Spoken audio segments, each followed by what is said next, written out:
اعوذ باللہ من الشیطان الرجیم بسم اللہ الرحمن الرحیم الحمد للہ رب العالمین الصلاۃ والسلام علی سیدنا و مولانا ابی القاسم محمد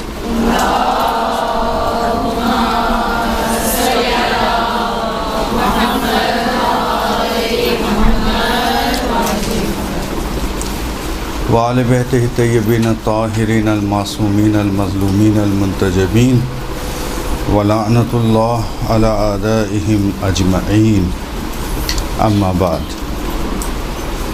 عزیزان گرامی، ہم نے اس سے پہلے آپ کو شیخ صدوق اور ابن قولیہ یا ابن قولوہ کے حوالے سے تفصیل سے آگاہی دی۔ چند ایسے افراد ہیں کہ جن کے بارے میں بہت زیادہ معلومات تو ہمارے پاس موجود نہیں ہیں، چونکہ تاریخ میں نہیں آیا، لیکن بہرحال کچھ معلومات ان کی موجود ہیں۔ ان کی خدمات، ان کے کارنامے اس طرح کے ہیں، یا انہوں نے ایسے شاگرد تربیت دیے کہ یہ ان کی تربیت کا نتیجہ تھا کہ اتنے بہترین شاگرد نے مکتب اہل بیت کی خدمت کی، تو یہ ہم پر لازم ہو جاتا ہے کم از کم مومنین کے ذہن میں، اذہان میں ان کے کم از کم نام موجود ہوں کہ یہ بھی ہمارے ایک عالم کہ جنہوں نے مکتب کے حوالے سے خدمات انجام دی ہیں، وہ نام آپ کے ذہن میں پہنچ جائیں۔ اسی حوالے سے آج کی جو ہماری گفتگو ہوگی وہ ابن جنید اسکافی کے بارے میں ہے۔ ابن جنید اسکافی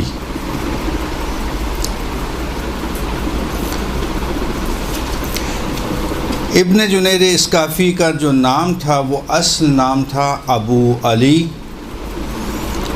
محمد بن احمد بن جنید اسکافی۔ ابو علی محمد بن احمد بن جنید اسکافی، جو ابن جنید اسکافی کے نام سے معروف ہیں۔ یہ فقیہ تھے، متکلم تھے اور محدث تھے، یعنی تین علوم پر انہیں دسترسی حاصل تھی۔ فقیہ بھی تھے، متکلم بھی تھے اور محدث بھی تھے۔ فقیہ یعنی فقہی احکام کے حوالے سے انہوں نے کام کیا، فقہی ابواب تحریر کیے، فقہ کے حوالے سے معلومات فراہم کی، مسائل بیان کیے۔ متکلم کسے کہتے ہیں؟ جی جی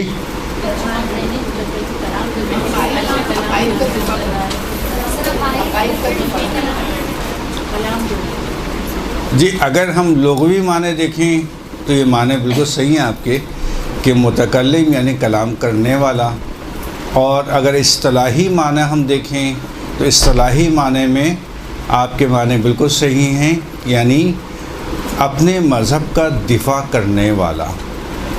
فلسفی اور متکلم میں کیا فرق ہے؟ ایک فلسفی ہوتا ہے، ایک متکلم ہوتا ہے۔ فلسفی اور متکلم میں ایک بنیادی فرق پایا جاتا ہے۔ بنیادی فرق یہ ہے کہ فلسفی نتیجے کو پہلے اخذ نہیں کرتا، یعنی اپنے ذہن میں نتیجہ نہیں بناتا پہلے کہ ہمیں اس مقصد تک پہنچنا ہے۔ وہ عقلی لحاظ سے ایک بحث کرتا ہے، اور بحث کرنے کے بعد جو چیز اس کے بحث کے نتیجے میں ثابت ہوتی ہے وہ اس کا نتیجہ ہوتا ہے۔ مثلاً اگر فلسفی بحث کرے گا ایک وجود کے اوپر کہ آیا اللہ کا وجود ہے یعنی واجب الوجود کے اوپر، تو وہ عقلی لحاظ سے بحث کرے گا، اور بحث کرنے کے بعد اگر آخر میں ثابت ہوا کہ کوئی وجود ہے تو وہ کہے گا ہاں وجود ہے، اور اگر اس کی بحث کے نتیجے میں ثابت ہوا کہ کوئی وجود نہیں ہے تو وہ یہ نہیں کہے گا میں تو مسلمان ہوں اور میں تو فلاں ہوں اور عیسائی ہوں فلاں ہوں اور مجھے تو خدا کو ثابت نہیں۔ اس کے نزدیک وہ کہے گا بھی میں نے بحث کی، کوئی وجود ثابت نہیں ہوا میرے نزدیک۔ بس فلسفی بحث کے نتیجے میں جو بھی نتیجہ نکلے اس کے اوپر عمل کرتا ہے، یہ فلسفی ہے۔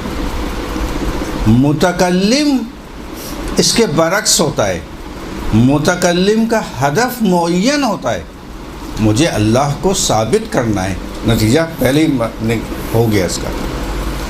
اب یہ بحث شروع کرتا ہے اور بحث کو اس انداز سے آگے پہنچاتا ہے کہ اپنے ہدف کو حاصل کر لے، ثابت کر دے کہ اللہ ہے۔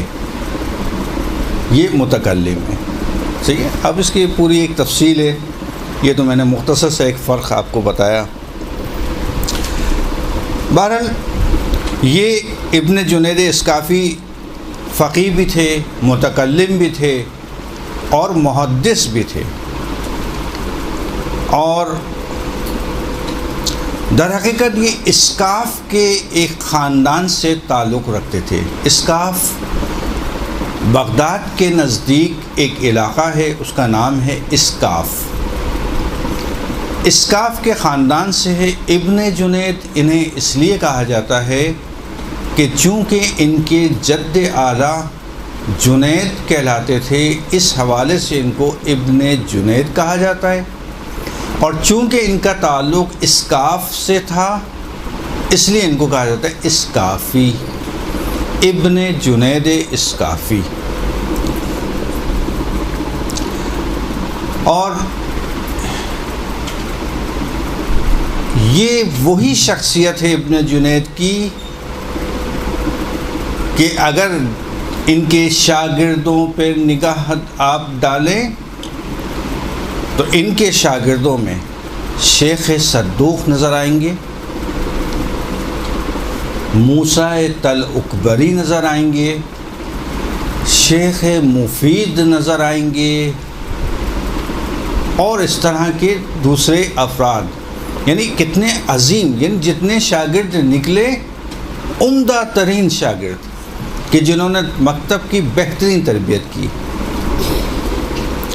اسی لیے ہماری کتب میں ان کو قدیمین کے نام سے یاد کیا جاتا ہے، قدیمین۔ اب قدیمین دو افراد کو ہونا چاہیے، ایک فرد کو قدیمین نہیں کہیں گے۔ قدیمین کے لیے لازمی ہے کہ دوسرا فرد بھی ساتھ ہونا چاہیے، اور وہ ہے کون سا نام؟ وہ ہے ابن ابی عقیل۔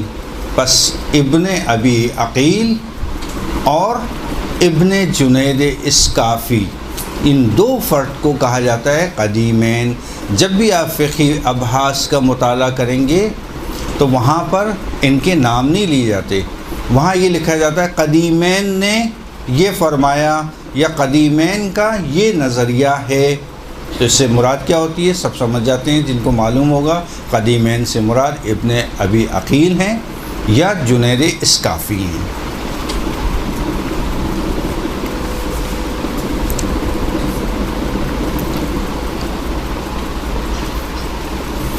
ان کے مختلف القاب ہیں۔ ان القاب میں ان کو ابن جنید کا لقب بہت مشہور اور معروف ہے۔ اگر کوئی شخص ابن جنید صرف کہے گا تب بھی لوگ پہچان جائیں گے کہ آپ کا اشارہ، آپ کی مراد کیا ہے۔ اسی طرح سے ان کو اسکافی ان کا لقب ہے، اور ان کا ایک اور لقب ہے وہ ہے کاتب۔ کاتب ان کو اس لیے کہا جاتا تھا کہ ان کی کتابت یعنی خط جو تھا ان کا لکھنے کا وہ بہترین تھا۔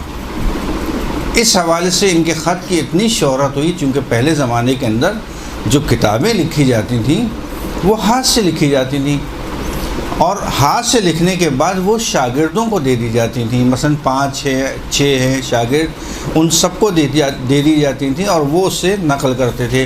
اس طرح سے مثلا 6 جلدی کتاب ہو گئی، تو وہ محنت کرتے تھے اور ہاتھ سے لکھا کرتے تھے۔ جب وہ ہاتھ سے لکھا کرتے تھے تو ان کا خط اتنا عمدہ تھا کہ ان کا لقب ہی کاتب کے نام سے پڑ گیا۔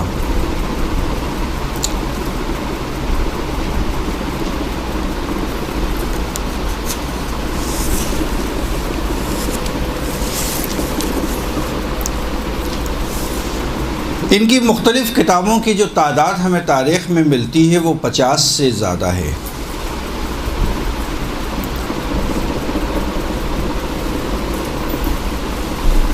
اچھا، ان کا جو ولادت کا مسئلہ ہے وہ مسئلہ یہ ہے کہ ان کی ولادت کی صحیح تاریخ، صحیح سن ہمیں نہیں معلوم، لیکن چونکہ حمید دہقان سے 310 ہجری میں انہوں نے روایت حدیث نقل کی ہے، تو علماء نے یہ بیان کیا ہے کہ اگر وہ 310 کے اندر حمید دہقان سے روایات اور حدیث کو نقل کر رہے ہیں تو یقینی طور پر ان کی ولادت 290 کے بعد ہے، یعنی 290 ہجری یا 290 کے بعد۔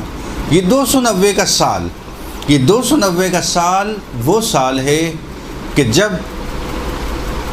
پہلے جو خلافت تھی وہ بنی امیہ کے پاس گئی، اس کے بعد بنی عباس کے پاس آئی۔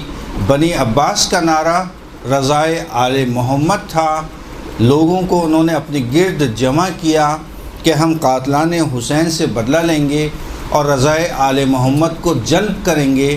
جب لوگ ان کے پاس آ گئے تو حکومت ملنے کے بعد ان کا نظریہ تبدیل ہوا، اور تبدیل ہونے کے بعد انہوں نے حکومت قائم کی اپنے لیے۔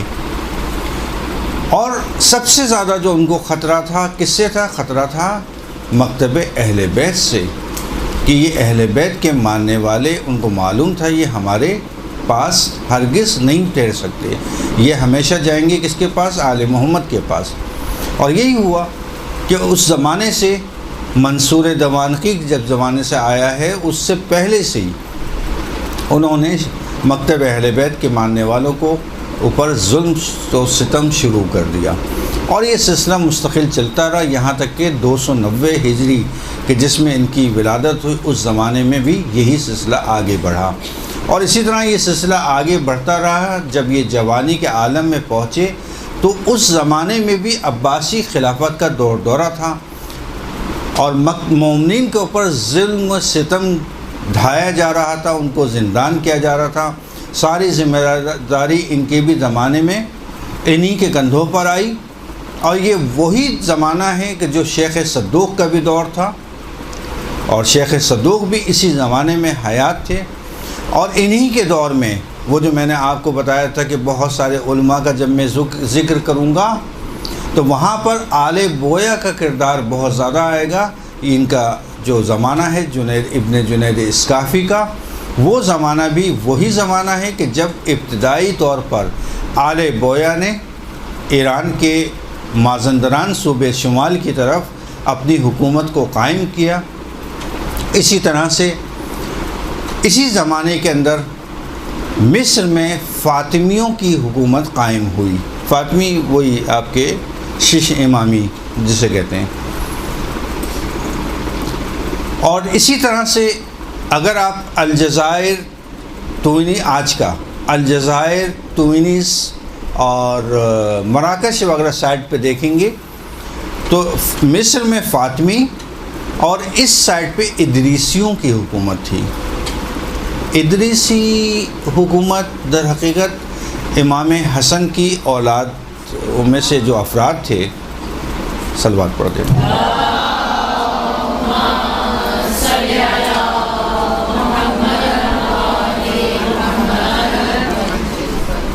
ان کی جو اولادیں تھیں ان کی توسط سے یہ حکومتیں قائم ہوئیں۔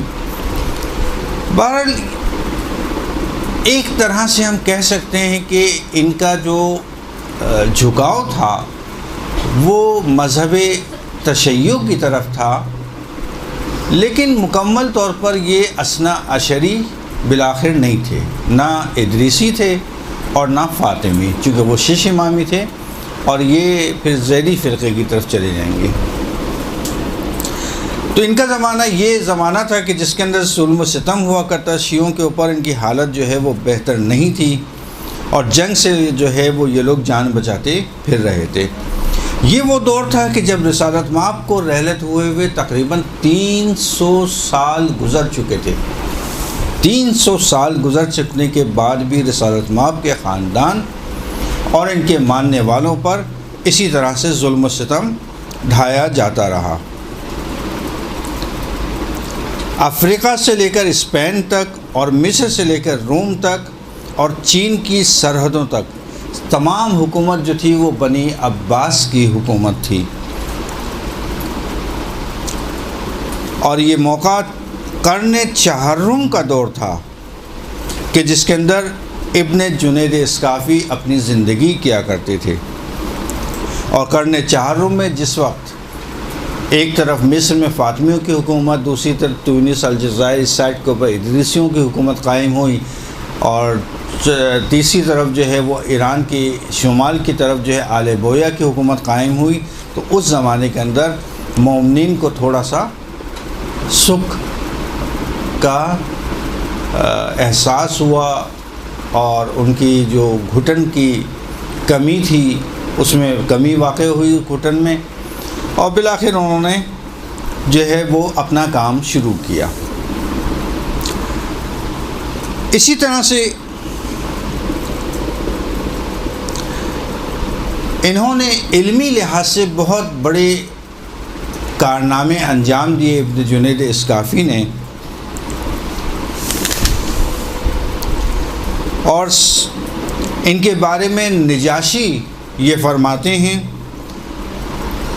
کہ ان کا قول نقل کر رہا ہوں، ابن جنید ہم اصحاب کی عزت و آبرو ہیں۔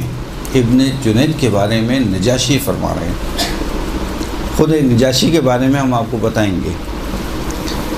ابن جنید ہم اصحاب کی عزت و آبرو ہیں، ثقہ ہیں، جلیل القدر ہیں، ان کی بہت زیادہ تالیفات ہیں، اور فرماتے ہیں کہ اس کی تفصیل ویسے تو ہم بعد میں بتائیں گے، لیکن بہرحال ان کے قول میں آیا ہے چونکہ اس لیے ہم یہاں بیان کر رہے ہیں۔ ابن جنید کے پاس امام کی کچھ امانتیں تھیں کہ جن میں کچھ مال و اسباب تھا اور ایک تلوار تھی، جو موت کے وقت میں انہوں نے اپنی کنیز کو یہ وصیت کی کہ اس کو حفاظت سے رکھنا، اور اس نے اس کی حفاظت کی۔ یہ ابن جنید کے چونکہ اقوال ہیں، اس واقعے کو ہم آخر میں بیان کریں گے آپ کے لیے کہ اصل میں کیا تھا یہ۔ جبکہ تاسیس الشیعہ کتاب کا نام ہے، تاسیس الشیعہ میں آئے صدر یہ فرماتے ہیں کہ ابن جنید ہمارے بزرگوں میں سے ہیں، فقہ و اصول کی کئی کتابیں انہوں نے تحریر فرمائیں، مختلف موضوعات پر مختلف نئے ابواب کو تحریر فرمایا۔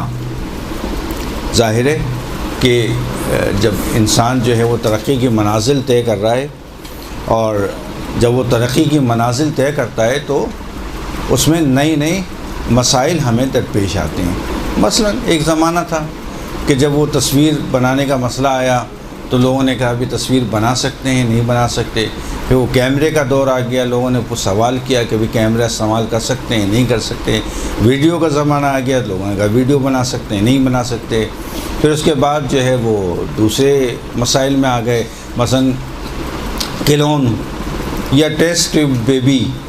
ابھی جدید دور کے اندر جدید مسائل آتے ہیں۔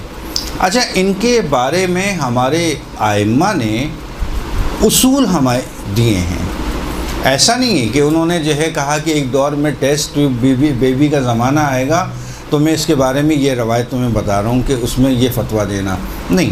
فتوے کی بنیاد ہوتی ہے اصول اور قواعد۔ ایک مرتبہ اصول بنا دیا، بتا دیا، قواعد بتا دیے، یعنی ترازو اور پیمانہ آپ کے ہاتھ میں دے دیا، اب وہ قواعد کو مجتہد حاصل کرتا ہے۔ ان قواعد کو حاصل کرنے کے بعد مجتہد ان قواعد کی روشنی میں آپ کو فتویٰ بیان کرتا ہے۔ سب سے پہلے وہ حدیث قرآن تلاش کرتا ہے، قرآن کے بعد حدیث تلاش کرتا ہے، حدیث کے بعد آتا ہے وہ کس کے اوپر؟ قواعد کے اوپر، اصول کے اوپر، اور وہاں اصول کے قواعد جو موجود ہیں اس کے اندر سے کوئی بھی نیا مسئلہ لے کر اس کو آپ کے سامنے بیان کرتا ہے۔ جیسے کنون کا مسئلہ آج کل چل رہا ہے کہ وہ جو گائیں اور بھینسیں تیار، بھیڑ بکرے جو ہیں وہ ایک مشین کے ذریعے سے تیار کیے جا رہے ہیں۔ اب یہ بھی ایک مسئلہ ہے کہ آیا بنا سکتے ہیں نہیں بنا سکتے، تو ہمارے مجتہدین کے یہاں فقہ کا دروازہ، اجتہاد کا دروازہ ہمارے یہاں کھلا رہا، اور اسی بنیاد کے اوپر وہ انہی قواعد اور اصول جو ائمہ نے ان کے لیے بیان کیے تھے ان کے ذریعے سے مسائل کو آپ کے سامنے پیش کیا جاتا ہے۔ تو یہ فقہ نئے ابواب کو انہوں نے تحریر کیا۔ نئے ابواب سے مراد یہی ہے کہ نئے ان کے دور میں مسائل پیش آئے تو انہوں نے اس کی تفصیل ان قواعد کے ذریعے سے بیان کی، اور مسائل کا ذکر اس طرح سے کیا۔ اب یہ دیکھیں، یہ ان کی خصوصیت ہے، ابن جنید کی سب سے بڑی خصوصیت، اور مسائل کا ذکر انہوں نے اس طرح سے کیا کہ اگر مسئلہ واضح اور روشن ہوتا تو فقط مسئلے کو بیان کر دیتے۔ کوئی سوال کرتا کہ نماز کتنی رکعت ہے، نماز اتنی رکعت ہے، نماز میں قنوت جو ہے کون سی رکعت میں پڑھنا چاہیے، دوسری رکعت میں پڑھنا چاہیے، کامن مسائل ہیں، اس کو بیان کر دیا۔ لیکن اگر کوئی مسئلہ مشکل ہوتا تو سب سے پہلے ان کی روش طریقہ کار یہ تھا، سب سے پہلے اس مسئلے کے جواب کو تحریر فرماتے، اور اس کے نیچے اس مسئلے کی جتنی بھی دلائل ان کے پاس موجود ہوتے، قرآن سے، حدیث سے یا قواعد سے، ان استدلال کو اپنے جواب میں تحریر کر کے بھیجتے، تاکہ لوگ آگاہ ہو جائیں کہ میں نے جو یہ جواب آپ کو دیا ہے وہ کہاں سے دیا ہے، کس طرح سے دیا ہے، یعنی اپنی دلائل کا ذکر بھی اپنے جواب میں تحریر فرماتے، اور اپنے کسی بھی قول کو انتہائی امانت داری کے ساتھ نقل کیا کرتے تھے، یعنی کبھی بھی الفاظ بھی ادھر سے ادھر نہیں ہوتے تھے کہ فلاں امام نے یہ فرمایا، پوری حدیث نقل کی، اور اس کے بعد اگر علماء نے اس کے حوالے سے کچھ بیان فرمایا ہے اس کو بھی نقل کر دیا۔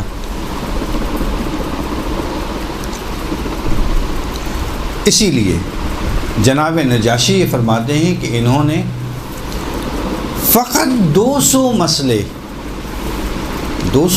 کوئی مسئلے نہیں ہیں، 200 مسئلے کی اتنی چھوٹی سی کتاب بنتی ہے، فقط 200 مسئلے انہوں نے کم از کم 200 مسئلے کم از کم 2500 صفحات پر دلائل کے ساتھ بیان فرمائے، صرف 200 مسئلے کم از کم، نجاشی فرما رہیں گے کم از کم 2500 صفحات پر اپنے دلائل اور اقوال کو بیان فرمایا۔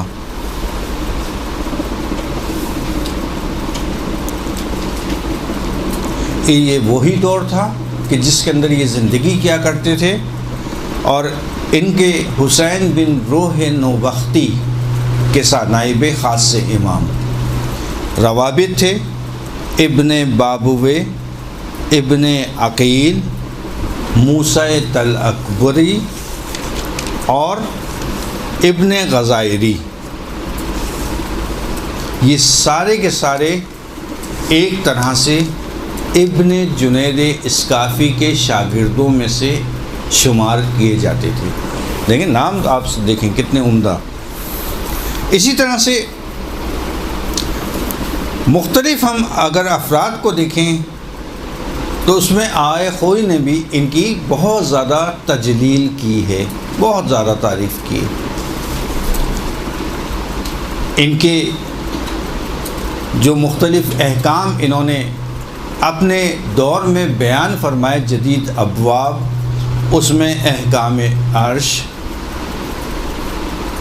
الف سے،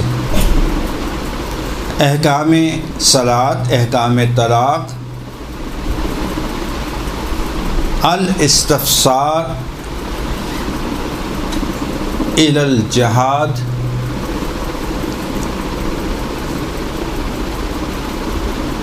یہ انہوں نے ابواب تحریر فرمائے۔ جی احکام عرش، احکام صلاۃ، احکام طلاق، الاستفسار الی الجہاد۔ ابن جنید کا ایک اور کارنامہ جو معروف ہے، اور وہ ہے کہ جس وقت عباسی خلفاء کمزور ہو گئے، کمزوری کے بعد ہمارے علماء کو تھوڑا سا ایک چانس ملا کہ وہ اپنے دین کی خدمت کر سکیں۔ دیکھیں،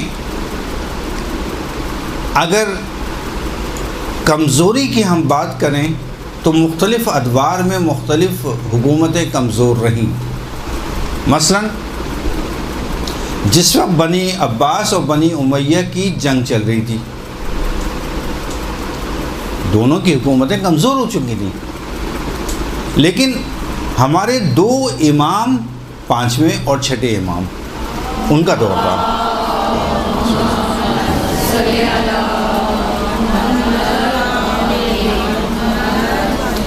دو اماموں کا دور تھا، لیکن دونوں اماموں نے کام کیا کیا۔ لوگ آئے ان کے پاس کہ چلیں بھی بڑا اچھا موقع ہے، حکومتیں دونوں کمزور ہو چکی ہیں، حکومت کا حق آپ کا حق ہے، بے شک ان کا حق ہے، اس میں کوئی شک نہیں، آپ کا حق ہے، آئیے چلیں اور حکومت پر لے لیں، اپنے ہاتھ میں قبضہ کر لیں۔ کر سکتے تھے یہ کام، لیکن ائمہ نے کیا کام کیا؟ جی درس اور تدریس، علم کو پھیلانا، اس کا انتخاب کیا، کیونکہ جس قوم میں علم ہوگا بالآخر حکومت انہی کے پاس آ جائے گی، اور جس قوم سے علم کو اٹھا لیا جائے گا، ختم کر دیا جائے گا، تو وہ قوم ہمیشہ غلامی کی زندگی گزارے گی، کبھی بھی کامیاب نہیں ہوگی۔ انہوں نے انتخاب کیا کس کا؟ علم کا۔ آج جتنا بھی ہمارے پاس علم موجود ہے، فقہی لحاظ سے جتنی احادیث ان دو اماموں سے مربوط ہیں، وہ انہی دو اماموں کا وہی کام ہے کہ جس کی وجہ سے آج ہماری فقہ زندہ ہے۔ اس کے بعد یہ دور آیا، اس میں بھی کمزور ہو گئے۔ جب کمزور ہو گئے تو ہمارے علماء کے پاس بھی بہت سارے لوگ آئے کہ آئیے یہ کام کر لیتے ہیں، تو انہوں نے کیا کام کیا؟ انہوں نے تدریس، علم پھیلایا۔ علم سب سے اہم ہے، علم کو انتخاب کیا، باقی سارے کام چھوڑ دیے بات کے لیے، کہ آج انہی کی وجہ سے ہمارا دین یہاں تک محفوظ طریقے سے ہم تک پہنچا، ورنہ یقین کریں کہ ہم ابھی یعنی کہاں ہوتے نہیں پتہ۔ یہ سارا علوم انہی کی نسبت سے ہم تک پہنچائے، بہت زحمتیں اٹھائی ہیں، بڑی قربانیاں دی ہیں۔ یعنی جس طرح سے میں نے ایک جمعے والی کلاس میں جو بیان کیا تھا کہ وہ علماء کی تاریخ کے جن کے اجساد ہمیں صحیح اور سالم ملے۔ ہمارا عقیدہ کیا ہے کہ تمام علماء کے اجساد صحیح سالم ہیں، جن کے اتفاقی طور پہ قبور کھل گئیں، اور ہمیں اندازہ ہوا کہ یہ عالم بالکل صحیح سالم ان کا جسد باقی ہے قبر کے اندر۔ یہ تفصیل ہم نے صرف ناموں کے ساتھ جمعے والی کلاس میں بیان کیا۔ اسی طرح سے ایک پورا باب ہے کہ جہاں پر شہید علماء کو جمع کیا گیا ہے۔ اچھا وہ بھی قدیم، آج کے دور کے نہیں، قدیم، کہ کتنے علماء ایسے ہیں کہ جن کو شہید کیا گیا۔ اب انہوں نے ان کے مختصر سے بایو ڈیٹا دیا ہے اور نام دیے ہیں، اور پوری ایک تفصیل دی ہے اس کی کہ کتنے آپ فہرست دیکھیں اٹھا کے، کتنے ہی علماء. ہم کس کو جانتے ہیں؟ ہم جانتے ہیں شہید اول، شہید ثانی، شہید ثالث، شہید رابع مثلا، یا 2-4 اور شہید. لیکن علمی لحاظ سے ہمارے علماء کے شہداء جو علماء ہیں ان کی فہرست ایک طولانی فہرست ہے کہ جن کو فقط و فقط مذہب اہل بیت کو بیان کرنے کے جرم میں شہید کر دیا گیا. اور نہ فقط شہید کیا گیا بلکہ اذیتیں دے دے کر شہید کیا گیا، فقط اس جرم میں کہ یہ مذہب اہل بیت کے پیروکار ہیں، مذہب اہل بیت کو پھیلا رہے ہیں، بتا رہے ہیں. تو ایک طویل فہرست ہے ہماری. ایسے دور کے اندر جب عباسی خلیفہ کی حکومت بھی کمزور ہو گئی، لوگوں نے ان کو بھی مشورہ دیا، لیکن انہوں نے کس چیز کا انتخاب کیا؟ علم کا، درس و تدریس کا انہوں نے انتخاب کیا. اور ان کا جو سب سے اہم کام تھا وہ یہ تھا کہ جب انہوں نے درس شروع کیے اپنے، تو ان کی علمی شہرت حتیٰ بغداد اور بغداد کے علاوہ عرب کے علاقوں سے نکل کر آپ کے جو ایریاز ہیں ان میں، اور حتیٰ افغانستان کے علاقوں تک پہنچی. اس زمانے میں غزنوی خاندان کی حکومت کا پہلا بادشاہ سبکتگین کا، اگر نام سنا ہو آپ نے، وہ حکومت کر رہا تھا. اس کے کان تک پہنچی. اچھا، ہمارے یہاں لوگ اتفاق سے یہ جو واٹس ایپ کا سلسلہ چلا، یہ عجیب و غریب ہے. وہ اتنا عجیب و غریب ہے کہ لوگ یہ نہیں دیکھتے کہ بھئی یہ کیا حقیقت ہے کیا نہیں ہے حقیقت. بس اس کے اب وہ ایک واقعہ آیا کہ جناب وہ اتنا رحم دل تھا اور یوں تھا اور یوں تھا، اس کی تعریفوں پہ تعریفیں، اس سے اتنے پل باندھے گئے، اس کے پورا واقعہ نقل کیا گیا، اس نے ایسی رحم دلی دکھائی. اور اس کے بعد واٹس ایپ پہ ہم نے مطالعہ کیا. اچھا، جو جس کے علم میں چیز نہیں ہے تو وہ تو مطالعہ کرنے کے بعد متاثر ہوئے بغیر نہیں رہ سکتا. اس کے دل میں ایک نرم گوشہ اس کے لیے پیدا ہوگا کہ بالآخر اتنا رحم دل آدمی. تو میں نے کہا کہ بھئی کس صاحب نے بھیجا ہے؟ میں کہ تھوڑا تاریخ کا مطالعہ کر لیں. یہ سب جھوٹے واقعات ہیں کہ جو محمود غزنوی اور اس کے خاندان کے حوالے سے نقل کیے جاتے ہیں. یہ محمود غزنوی معنوی لحاظ سے دوسرا بھائی ہے جہانگیر کا. بادشاہ جہانگیر معنوی لحاظ سے دوسرا بھائی ہے. جس طرح سے مومنین پر جہانگیر نے ظلم و ستم کی پہاڑ توڑے، اسی طرح سے یہ محمود غزنوی تھا. اس نے اگر ہندوستان کے علاقے میں ظلم و ستم کے پہاڑ توڑے، یہ افغانستان کے علاقے میں ظلم و ستم کے پہاڑ توڑ رہا تھا. جس کو نظر آئے کہ جناب اس کا نام علی، محمد، فاطمہ، حسن، حسین کے نام پر ہے، اس کو قتل کرنے کا حکم اس نے دیا. کوئی تشیع مذہب کا اظہار کرے، اس کو قتل کرنے کا حکم محمود غزنوی نے دیا. انتہائی ظالم آدمی تھا یہ، نہ یہ کہ مظلوم آدمی. آپ تاریخ کا مطالعہ کریں، اس نے کتنے ظلم کیے تشیع کے اوپر. پھر ہمارے ہی مومنین تاریخ سے واقف نہ ہونے کی بنیاد پر اسی کی تعریف میں قصے اور واقعات آگے بڑھاتے ہیں. تاریخ کا تھوڑا سا مطالعہ کریں، تھوڑا سا ذہن میں رکھیں. یہ علماء کے جو ہم یہاں پہ ذکر کر رہے ہیں، اس کی وجہ ایک یہی ہے کہ اس کے ذریعے سے آپ کو ان کے بارے میں اور ان کے حالات کے بارے میں آپ کو آگاہی دیں کیا ہوا اس تاریخ میں. یا اسی طرح سے ایک اور شخصیت جن کے ہمارے معاشرے کے اندر بڑا نام ہے، اور وہ ہے سلطان صلاح الدین ایوبی، فاتح بیت المقدس. فاتح بیت المقدس نام سنا ہوا ہوگا یقینی طور پہ آپ لوگوں نے. بڑا نام لیا جاتا ہے کہ ہمیں ایک سلطان کیا چاہیے، صلاح الدین چاہیے، جو مثلا بیت المقدس کو آزاد کرا لے اور یہ کرا لے وہ کیا آزاد کرائے گا؟ یہ تو آپ ہمارے لیے بد دعا دے رہے ہیں. اس کے آنے کی دعا نہیں ہے، یہ ہمارے لیے بد دعا ہے. کیوں؟ اس لیے کہ جب وہ آیا اور جب اس نے یہاں سے ترکی سے حملے شروع کیے ہیں اور حملے کرتے کرتے کرتے کرتے بیت المقدس کے پاس پہنچا ہے، بیت المقدس سے مصر گیا ہے، مصر سے تونس، الجزائر سب گیا ہے، فاطمی حکومت کا خاتمہ اس نے کیا، ادریسی حکومتوں کا خاتمہ اس نے کیا۔ مصر کے اندر اس زمانے میں نے آپ کو بتایا تھا علی ولی اللہ کی اذان ہوا کرتی تھی، ہاں، عاشور کی تعطیل چھٹی ہوا کرتی تھی، عزاداری منایا کرتے تھے وہ لوگ، ہاں۔ اس زمانے کے اندر اس نے جو وہاں پر مومنین موجود تھے مصر کے اندر، تقیہ بہت زیادہ ہے، اس وقت بھی سادات وہاں پہ ہیں لیکن ان کا تعلق کسی اور سے ہے، مسلک سے۔ کیوں کہ وجہ کیا رہی؟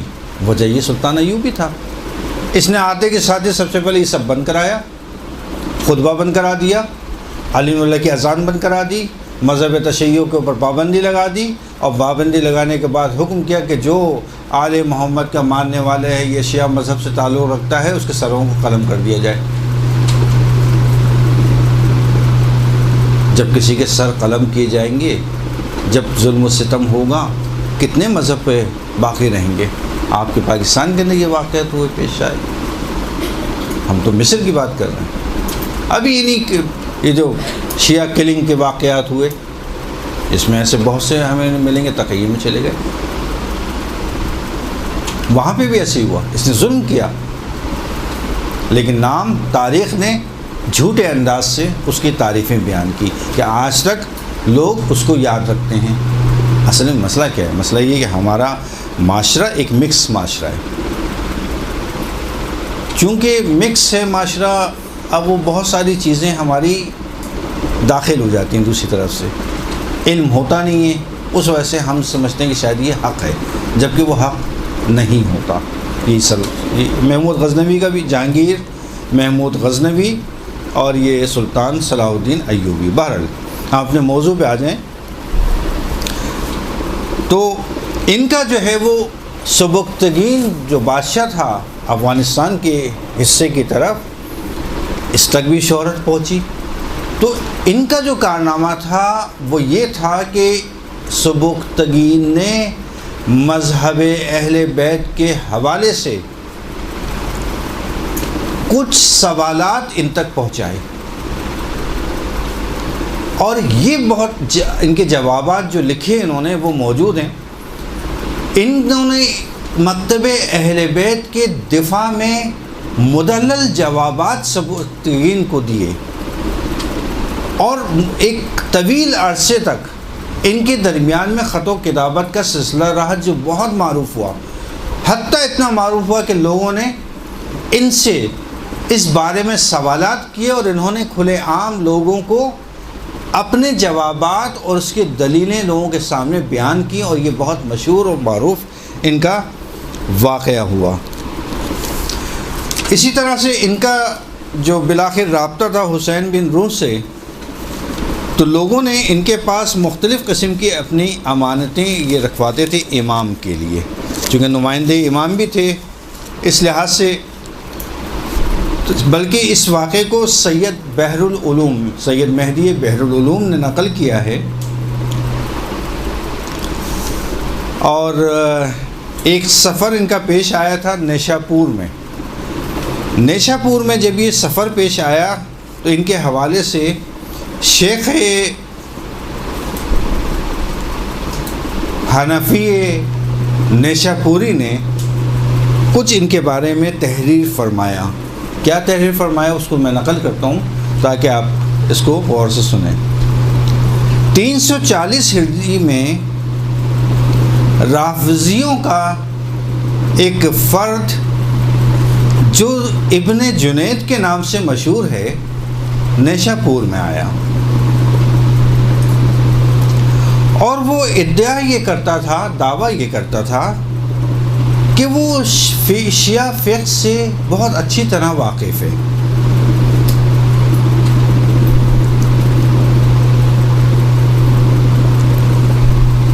اور اس نے یہ دعویٰ کیا کہ جس امام کو وہ مانتا ہے وہ زندہ ہیں، اور وہ اپنے آپ کو ان امام کا نمائندہ بھی کہتا تھا۔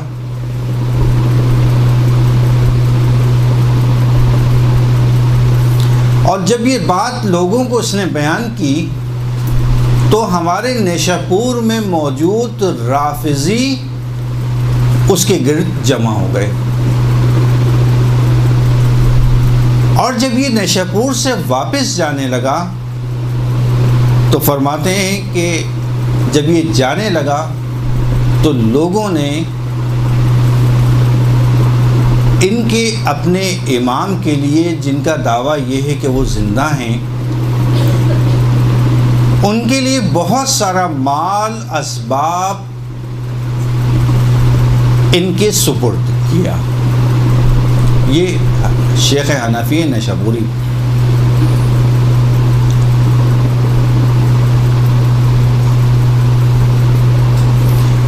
اب جب اب آگے کی بات انہوں نے تحریر نہیں فرمائی، وہ دوسری تاریخوں میں ملتی ہے کہ جب یہ مال اسباب لے لیا، مال اسباب لے کر جو ہے یہ اپنے علاقے میں واپس گئے ہیں، تو واپس جانے کے بعد جو ہے ایک مرتبہ مریض ہوئے ہیں، اور مریض ہونے کے بعد جب ان کو یقین ہو گیا کہ اب میں اس دنیا میں نہیں رہوں گا، تو انہوں نے اپنی کنیز کو اپنے پاس بلایا، اور کنیز کو اپنے پاس بلانے کے اس کو کچھ وصیتیں کی، اور وصیتیں کرنے کے بعد اس کنیز کو کچھ مال اسباب، اور جس میں ایک تلوار بھی شامل تھی کہ جو نیشاپور اور مختلف لوگوں نے ان تک پہنچایا تھا، وہ اس کنیز کے حوالے کر دیا، اور کنیز کے حوالے کرنے کے بعد اس کنیز سے یہ کہا کہ دیکھو یہ مال ایک امانت ہے میرے امام کی جو میرے پاس رکھی ہوئی ہے، اس مال کو تم محفوظ طریقے سے اپنے پاس رکھنا، اور یہاں تک کہ میرا امام کسی بھی طرح تم سے یہ حاصل کر لے گا۔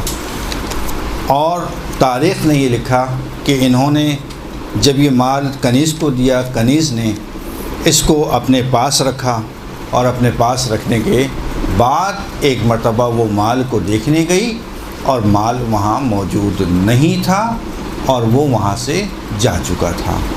علماء نے یہ بیان کیا ہے کہ یہ امام کی ایک قدرت تھی کہ جس کی وجہ سے وہ مال وہاں سے اپنی امانت خود لے کے چلے گئے، جس طرح سے ہمیں بہت سارے واقعات میں یہ ملتا ہے کہ امام اپنا مال، چونکہ ان کا عقیدہ ایک اور تھا، ان کا عقیدہ وہ یہ تھا، ان کے بعض جو فتاوے ہیں ان کو میں آپ کے سامنے نقل کرتا ہوں۔ ان کا عقیدہ یہ تھا کہ امام کا مال استعمال کرنے کی ہمیں اجازت نہیں ہے، جیسے آج کل کے علماء مراجع کا فتویٰ ہے کہ ہم مال امام کو، مال سادات کو استعمال کر سکتے ہیں، وہ اس چیز کے قائل نہیں تھے، اور وہ یہ قائل تھے کہ مال امام کو محفوظ کر کے رکھنا ہے، اور یہاں تک محفوظ کرنا ہے کہ امام کا مال خود بخود ان تک پہنچ جائے، جیسا کہ ابھی ہم نے بیان کیا، یا پھر جانے سے پہلے کسی اور کے ہاتھ میں سپرد کر کے جانا ہے تاکہ یہ مال امام تک پہنچ جائے۔ یہ ان کا اپنا نظریہ تھا۔ اسی طرح سے ان کی مختلف اور بھی نظریات تھے، فتاوے تھے جو بہت ہی آج کے دور کے لحاظ سے الگ ہیں۔ مثلا یہ فرماتے ہیں کہ اگر کوئی فاسق شخص اذان دے گا، اس اذان کا اثر ترتیبی یعنی اثر نہیں ہے، کوئی فائدہ نہیں ہے اس کا، بس فاسق کی اذان ان کے نزدیک باطل ہے۔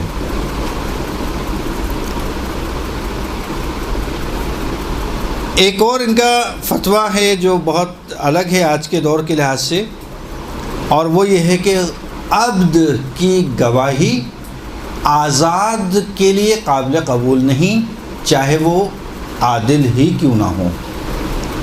اسی طرح سے ایک اور ان کا فتویٰ تھا، دیکھیں ہو سکتا ہے کہ ان کے پاس اس کی دلیل موجود ہو، ہمارے آج کے مجتہدین کے پاس دلیل نہیں ہے، اس کو جائز کہتے ہیں، صحیح کہتے ہیں اس کو۔ قہقہا لگانا، زور بلند آواز سے ہنسنا، ان کے نزدیک جو ہے وہ وضو کو باطل کر دیتا تھا۔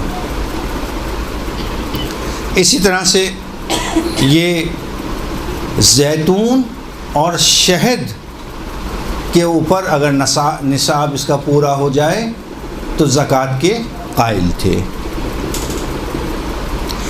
انہوں نے جو 50 سے زیادہ کتابیں تحریر فرمائیں، اس میں سے کچھ کتابیں ہم تک پہنچیں، شاید 2-3 کتابیں، باقی ساری کی ساری کتابیں ضائع ہو گئیں اور ہم تک نہیں پہنچ سکیں، اور اس طرح سے ان کا 381 ہجری میں وہ اس دنیا سے چلے گئے۔ ابن جنید اسکافی، یہ مختصر سی تاریخ تھی جو ہم تک ان کے بارے میں پہنچی، چونکہ بہت سے علماء ہمارے ایسے ہیں کہ جن کے بارے میں ہمیں بہت زیادہ معلومات نہیں ہیں۔ ایک اور شخصیت ہے، اگر آپ میں حوصلہ ہو تو میں آگے بیان کر دوں۔ جی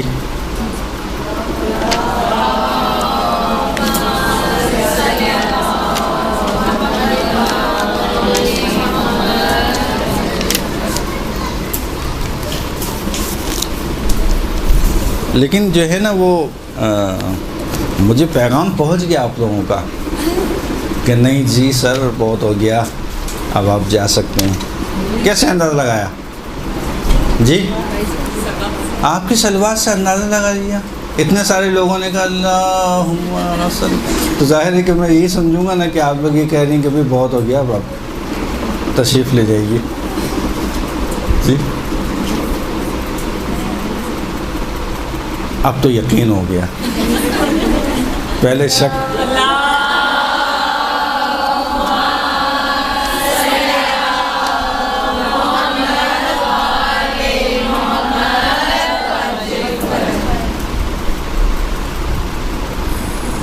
دیکھیں تقریر کرنے والا جب بھی ممبر پہ بیٹھتا ہے تو جب وہ تقریر کے آپ اگر نکات آپ نے پڑھے ہوں یا کسی نے بیان کیے ہوں تو اس کے سامنے جو ہے وہ ایک اہم نقطہ بیان کیا جاتا ہے کہ جب بھی مجلس پڑھیں تو مجلس کے اندر ہمیشہ مخاطبین کے اوپر آپ نگاہ دوڑائیں۔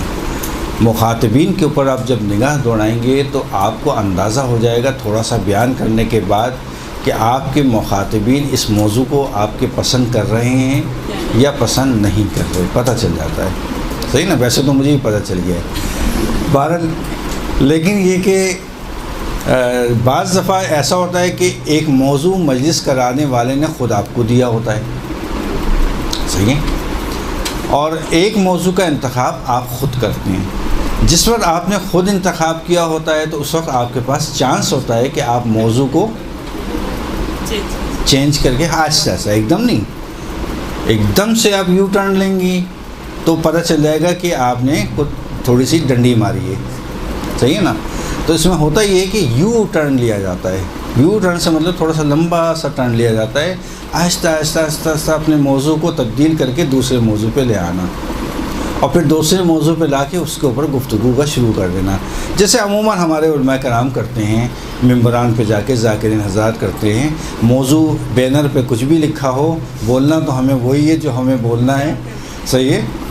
تو بہرحال یہ ایک ٹرکس ہوتی ہیں خطاب کے حوالے سے، جو آپ کو بھی جو خطب مجلسیں پڑھتے ہیں ان کو اندازہ ہوگا اس بات کا کہ مخاطب کا انداز وہ آپ کو بتا دیتا ہے کہ مثلاً اگر آپ کے سامنے مخاطبین بیٹھے ہوئے ہیں اور وہ کروٹیں بدل رہے ہیں یا گھڑی کی طرف زیادہ نگاہیں دوڑا رہے ہیں، ہاں، تو پھر آپ کو اندازہ ہو جاتا ہے کہ سننا نہیں چاہ رہے۔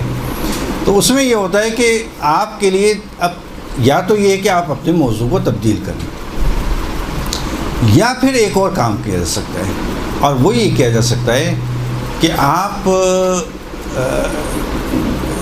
خطاب کرتے کرتے تھوڑا سا ایک اس میں چینج لائیے اپنے ماحول کے اندر، جو بوریت کا ماحول پیدا ہو رہا ہے اس میں آپ چینج لائیے، کوئی ایک واقعہ اچھا یا پھر کوئی بھی ایک موضوع کے لحاظ سے اس وقت کے اس کو بیان کیجیے تاکہ لوگوں میں توجہ پیدا ہو آپ کی طرف، پھر آپ اپنے موضوع پہ آ جائیں۔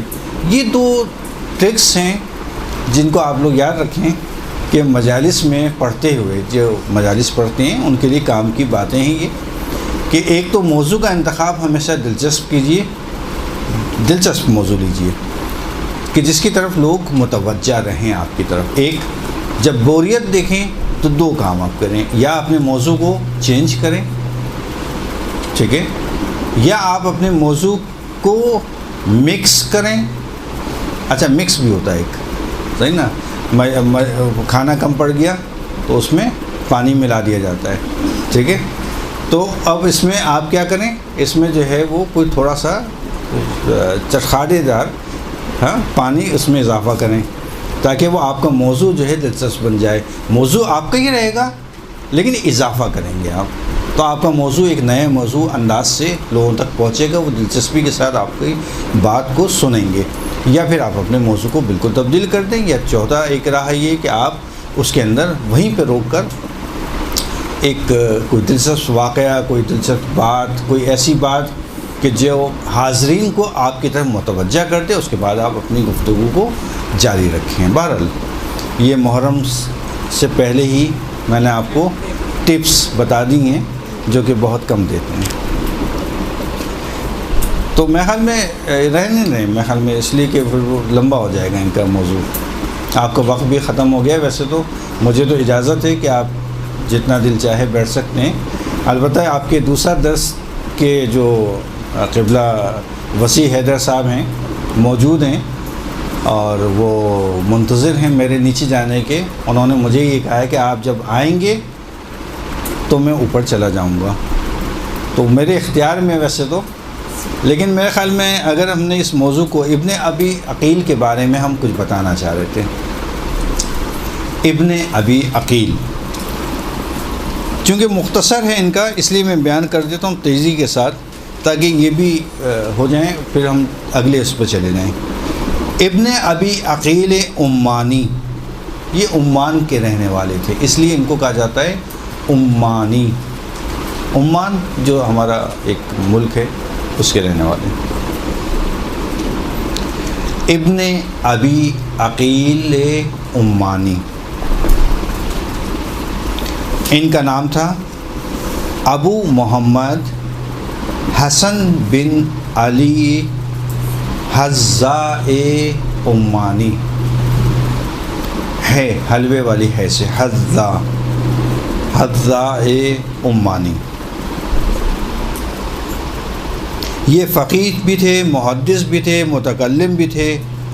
ان کا بھی دور قرن چہارم کا ہی دور تھا اور یہ عصر غیبت صغریٰ کا ہی دور ہے۔ یہ وہ افراد ہیں جیسے میں نے ابھی ابن جنید اسکافی کے بارے میں بتایا ہے، 381 ہجری۔ 381 ہجری کا دور کون سا دور ہے؟ یہ وہ دور ہے 381 کا دور جو کہ شیخ صدوق بھی اسی زمانے میں رحلت فرمائی، ابن عقیل بھی تقریباً اسی میں گئے، اور ابن جنید اسکافی بھی، بہت سارے علماء اس دور میں گئے اس دنیا سے۔ رجال شیعہ نے ان کی وساخت کی بہت زیادہ تعریف کی ہے، اور آغاز غیبت کبریٰ کے اگر ہم پہلا فقیہ کا نام پوچھیں کہ آغاز غیبت کبریٰ کا پہلا فقیہ کون تھا، تو اس میں ایک ہی نام لیا جاتا ہے اور وہ ہے ابن ابی عقیل۔ غیبت کبریٰ کا پہلا فقیہ کہ جس نے فتویٰ دینا شروع کیا وہ ابن ابی عقیل تھے۔ بہت بڑی بات ہے۔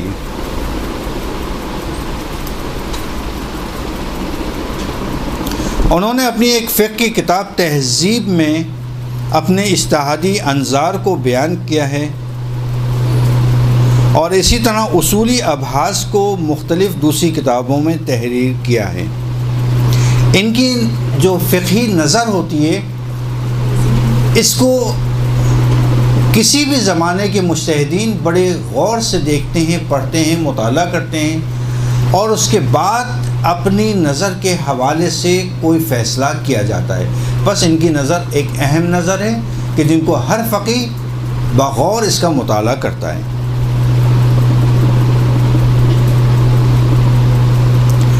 ان کی ولادت اور وفات کی تاریخ کے حوالے سے ہمارے پاس کوئی معین تاریخ موجود نہیں ہے. یہ جنید اسقافی کا بھی یہی تھا، سن معلوم ہے، تاریخ معلوم نہیں ہے ہمیں. اسی طرح سے ابن ابی عقیل کا حتی سن بھی ہمیں ولادت کا نہیں معلوم. عمان کے کون سے علاقے میں یہ رہائش پذیر تھے یہ بھی ہمیں معلوم نہیں ہے، تاریخ میں ذکر نہیں ہے. ہاں اتنا پتہ ہے عمان میں رہتے تھے. اور عمان کے حوالے سے ابن قولوے سے ان کا رابطہ تھا. عمان سے ابن قولوے سے ان کا رابطہ تھا. یہ ان کی خط و کتابت رہا کرتی تھی ابن قولوے سے. تو ابن قولوے نے جب ان کی تعریف سنی فقہی لحاظ سے تو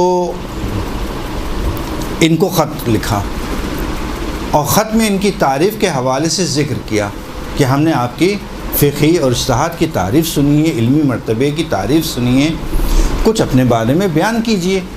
تو انہوں نے ایک خط لکھا ابن قولوے کے نام پر. اس خط میں انہوں نے تحریر فرمایا کہ ابن قولوے، میں تمہیں کیا تحریر کروں، میں جس علاقے میں رہتا ہوں وہاں کی اکثریت خوارج مذہب کے اوپر ہے، اور اس کے بعد جو دوسری اکثریت ہے وہ ناصبی فرقے سے تعلق رکھتی ہے. خوارج کے بارے میں تو پتہ ہی ہوگا آپ لوگوں کو. خوارج جو حضرت علی علیہ السلام سے الگ ہوئے تھے اور انہوں نے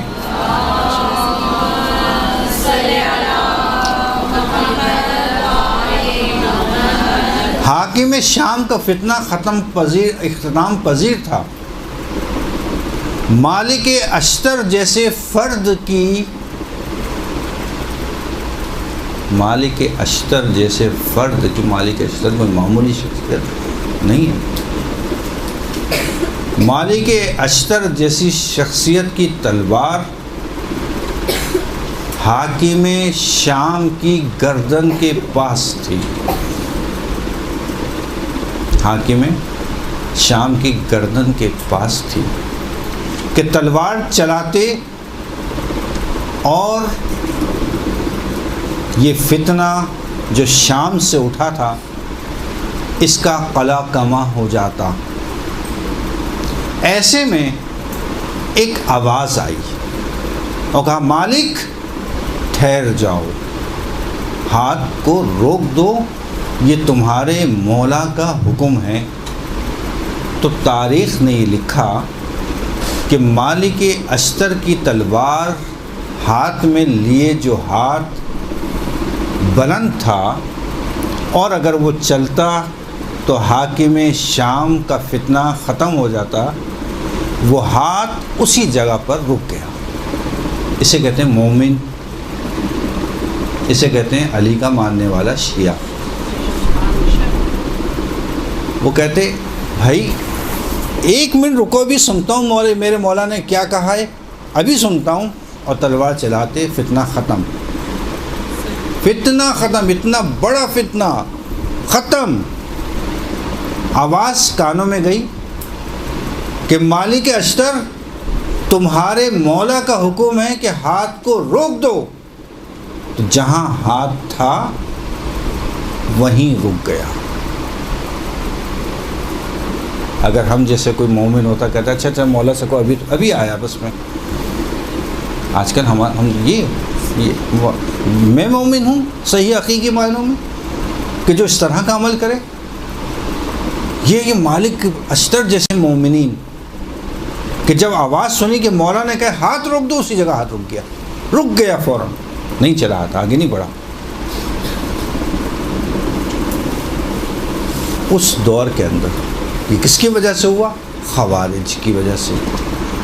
انتہا سے زیادہ مذہبی، نمازی، پرہیزگار، قرآن کو پڑھنے والے، لیکن کیا کیا انہوں نے دین کو اپنایا اپنے نظریے کے تحت جو ان کی سمجھ میں آیا، بس وہ گمراہ ہو گئے۔ دین کو لینا ہے عالم سے، دین کو لینا ہے ائمہ سے، دین کو لینا ہے رسول سے۔ دین وہ ہے جو اللہ نے حکم دیا ہے، نہ دین وہ ہے جو ہماری سمجھ میں آئے۔ بہت سی چیزیں ایسی ہیں جو ہماری سمجھ سے بالاتر ہیں۔ فجر کی 2 رکعت نماز اللہ نے واجب کیوں دی؟ واللہ صبح اٹھ کے تو لوگوں کو زیادہ ایکسرسائز کرنا چاہیے، 4 رکعت وہاں ہونا چاہیے، کہا 2 رکعت۔ جہاں پر آرام کرنا چاہیے دوپہر میں، تو وہاں کا نہیں 4 رکعت پڑھو۔ کیا فلسفہ ہے، کیا حکمت ہے؟ تو دین وہ نہیں ہے کہ جو ہم سمجھیں، دین وہ ہے جو خدا کا حکم ہے، جو میرے مولا کا حکم ہے۔ حکم آیا، ہاتھ رک گیا، اسے کہتے ہیں شیان علی۔ یہ ہے صفات میں سے۔ تو خوارج یہ تھے۔ نواسب کون ہے کہ جس کی طرف ابن ابی عقیل نے بتایا کہ یا خوارج ہیں اکثریت سے یا نواسب ہیں۔ نواسب وہ ہیں جو جانتے بوجھتے اہل بیت سے بغض رکھیں، جانتے بوجھتے، جانتے ہیں، مانتے ہیں، سمجھتے ہیں، لیکن پھر بھی بغض رکھا ہوا ہے ان کو برا بھلا کہنے والے، اس کو کہتے ہیں نواسب۔ نواسب کافر ہیں، خوارج کافر ہیں۔ اب آج کے دور میں کہیں ہیں کیا خوارج وارج؟ جی جی کہاں؟ زور سے بولیے۔ داعش نہیں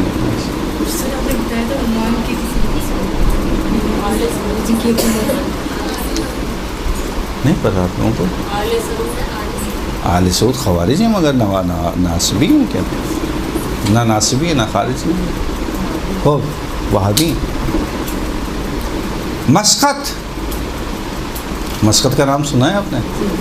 Muscat Muscat Muscat Muscat Muscat میں جو ہے سب سے زیادہ جو ہے وہ آبازی البتہ فرقہ ہے ان کا، وہ سلطان قابوس جہاں کا بادشاہ ہے، وہ اس کا بادشاہ ہے، اور وہاں پہ خوارج میں وہ کہتے ہیں کہ خوارج کا فرقہ ہے آبازی ہے۔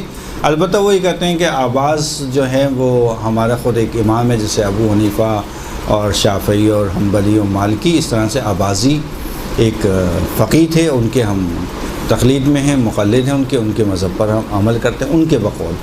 لیکن بہرحال لوگ یہ کہتے ہیں کہ آبازی جو ہے وہ فرقہ ہے خوارج کا۔ بہرحال جی جی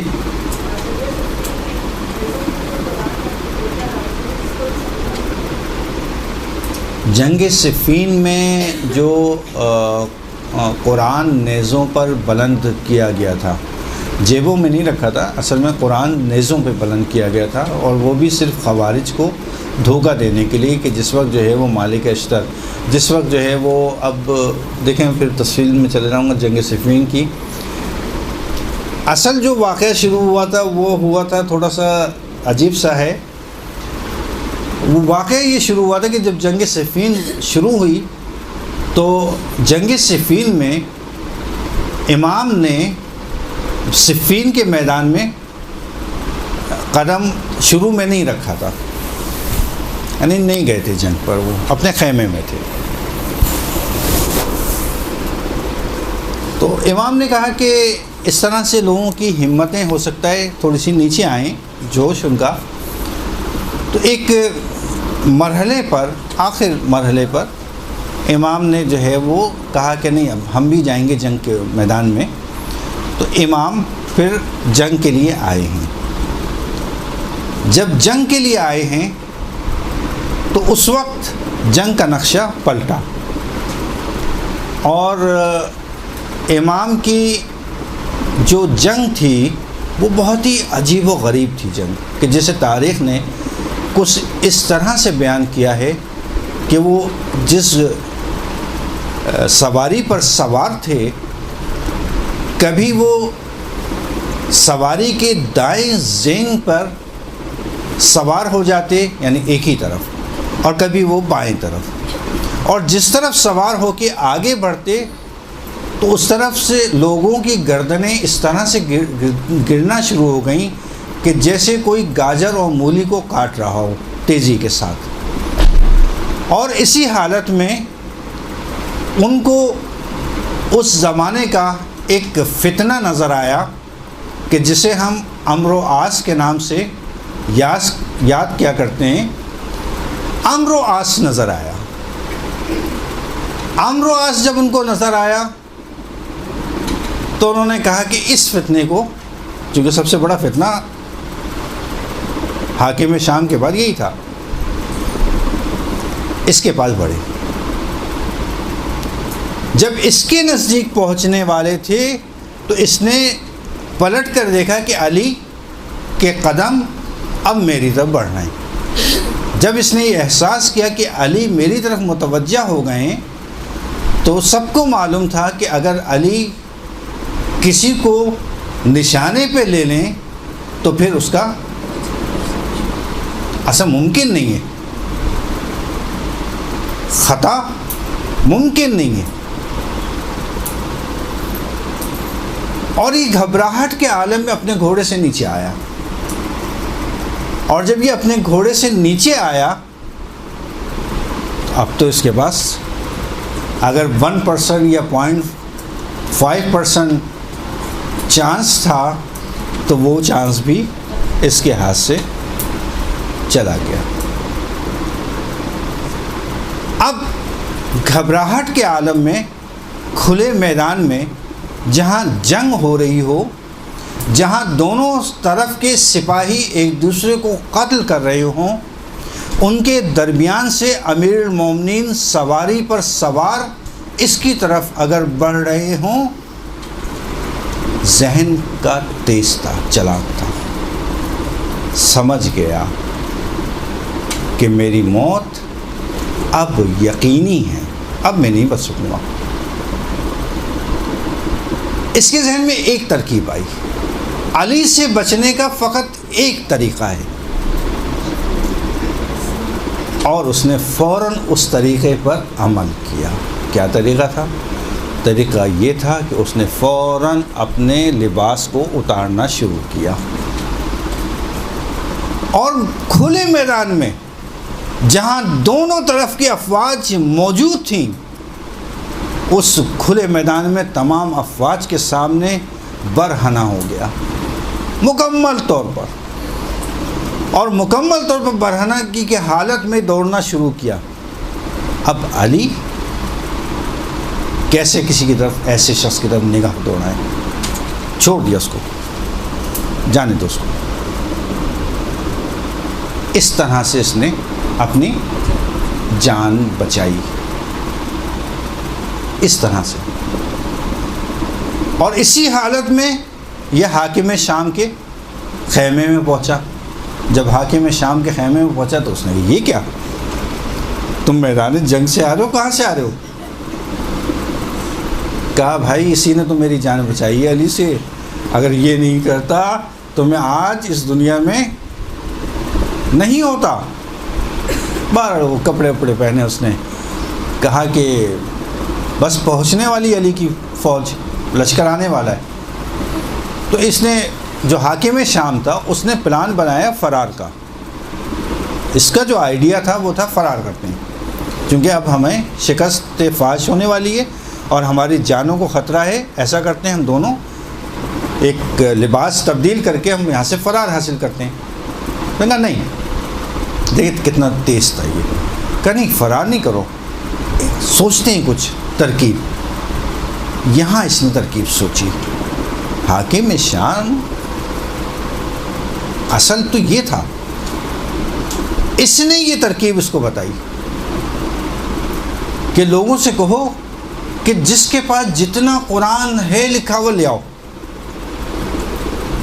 اچھا، اس زمانے کے اندر کھالوں پہ لکھا جاتا تھا قرآن، کاغذ تو تھا نہیں، کھالوں پہ لکھا جاتا تھا۔ اتنے سارے قرآن. اب وہ حاکم شام بار بار پوچھ رہا ہے بھائی مقصد کیا ہے تمہارا بلانے کا، اتنے کھالیں کیوں لے آؤ، کیوں قرآن منگوا رہے ہو؟ کہا بس جلدی کرو، ٹائم نہیں ہے، منگاؤ. جلدی سے منگا دیے. کہا نیزے میں پرو ان کو. اب نیزوں کی کنی جو تھی اس کنی کے اوپر جو ہے سوراخ کر کے قرآن کے یہ کھالیں لٹکا دی گئیں، کہ جن کی تعداد بھی کہتے ہیں بہت کثرت بہت زیادہ تھی. ان کو فوج کے ہاتھ میں، اپنے لشکریوں کے ہاتھ میں دیا، اور انہوں نے یہ بلند کرنا شروع کر دیے کہ ہمیں قرآن کی امان چاہیے. اس وقت جو ہے مالک اشتر نے ان سے کہا کہ یہ آپ کا جو نظر آ رہا ہے آپ کے سامنے کہ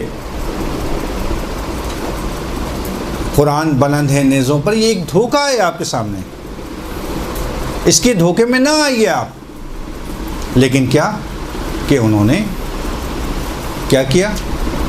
اپنی عقلوں کو لگایا دین میں، کہ جس کے بارے میں مولا علی نے نہج البلاغہ میں فرمایا کہ میں کیا کروں ایسے لوگوں کا کہ جن کے درمیان میں زندگی بسر کر رہا ہوں، لگتا یہ ہے کہ میں ان کا امام نہیں بلکہ یہ میرے امام ہیں، یہ مجھے بتاتے ہیں کہ کیسے چلنا ہے، کب جنگ کرنی ہے، کب جنگ نہیں کرنی. نہج البلاغہ میں فرما رہے ہیں امام علی. مگر آج کا دور ایسا نہیں ہے. آج کے دور میں بھی ہم یہی کر رہے ہیں. ہم یہ نہیں دیکھ رہے کہ مولا نے کیا فرمایا ہے، ہمارے امام کیا فرماتے ہیں.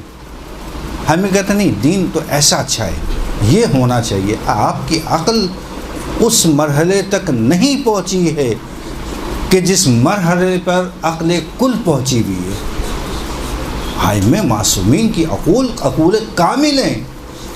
انہوں نے ایک ایک چیز کے بارے میں جب ارشاد فرمایا ہے بہت ہی سوچ سمجھ کر. لیکن ہم اپنے عقول کو چلا کر اور اپنے دین کے اوپر عمل پیرا ہیں، نہ کہ امام کے دین کے اوپر. اور یہی سب سے بڑی ہماری خامی ہے. جہاں تک ہمارا موضوع پہنچ گیا اور باقی انشاءاللہ آئندہ.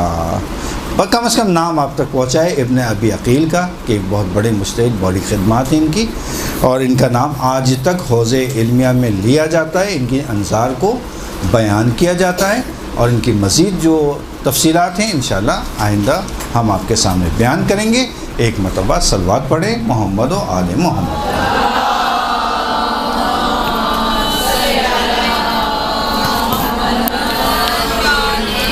اگر کوئی سوال ہے کسی کے ذہن میں تو آپ پوچھ سکتے ہیں.